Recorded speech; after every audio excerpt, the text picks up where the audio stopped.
राधे राधे दोस्तों, जय श्री राम। भगवान महादेव हम सब पर कृपा करें, हमें सहयोग करें और सब्सक्राइब करें, जिससे हम आपको शानदार जानकारी प्रदान कर सकें। महाकाल बाबा की जय जयकार। सावन का पवित्र महीना 4 जुलाई से प्रारंभ हो गया है। सावन का पहला सोमवार 9 जुलाई को पड़ा था एवं आखिरी सोमवार 28 अगस्त को पड़ेगा।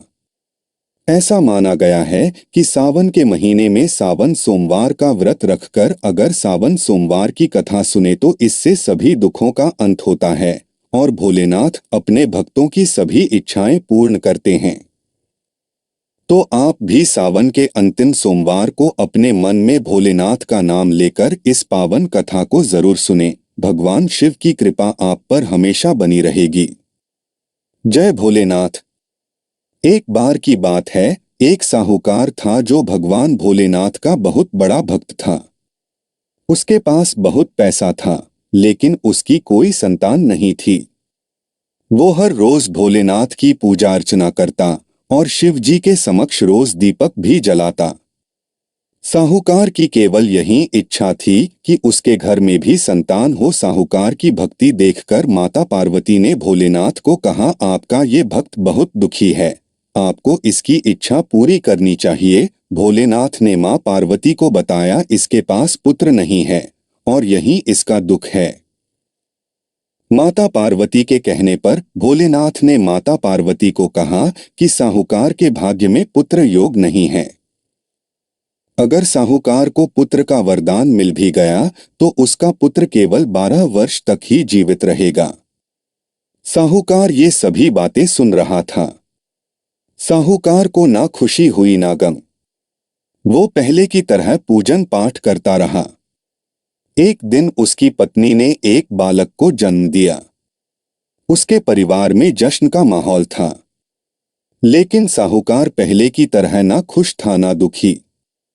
11 साल की उम्र में साहूकार ने अपने बालक को उसके मामा के साथ शिक्षा ग्रहण करने के लिए काशी भेज दिया। साहूकार ने अपने साले को बोला, रास्ते में ब्राह्मण भोज भी करा देना।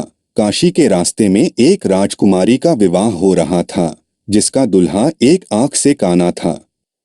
तो उसके पिता ने जब अति सुंदर साहूकार के बेटे को देखा तो उनके मन में आया कि क्यों न इसे ही घोड़ी पर बिठाकर शादी के सारे कार्य संपन्न करा लिए जाएं। जब विवाह संपन्न हो गया तो जाने से पहले साहूकार के बेटे ने राजकुमारी की चुंदरी के पल्ले पर लिखा कि तेरा विवाह तो मेरे साथ हुआ है, लेकिन जिस राजकुमार के साथ भेजेंगे वह एक आंख से काना है। इसके बाद साहूकार का बेटा काशी पहुंच गया। राजकुमारी ने काने दूल्हे के साथ विदा होने से मना कर दिया। एक दिन काशी में यज्ञ के दौरान भांजा बहुत देर तक अपने आश्रम से बाहर नहीं आया तो मामा ने अंदर जाकर देखा कि भांजे के प्राण निकल चुके हैं। मामा ने रोना पीटना शुरू कर दिया। वह घबरा गया था। उसी वक्त वहां से शिव पार्वती जा रहे थे तो माता पार्वती ने शिवजी से पूछा, हे प्रभु, ये कौन रो रहा है? तभी महादेव ने कहा कि यह तो मेरे आशीर्वाद से जन्मा साहूकार का पुत्र है। तब माता पार्वती ने कहा, स्वामी, इसे जीवित कर दें, अन्यथा रोते रोते इसके माता पिता के प्राण भी निकल जाएंगे।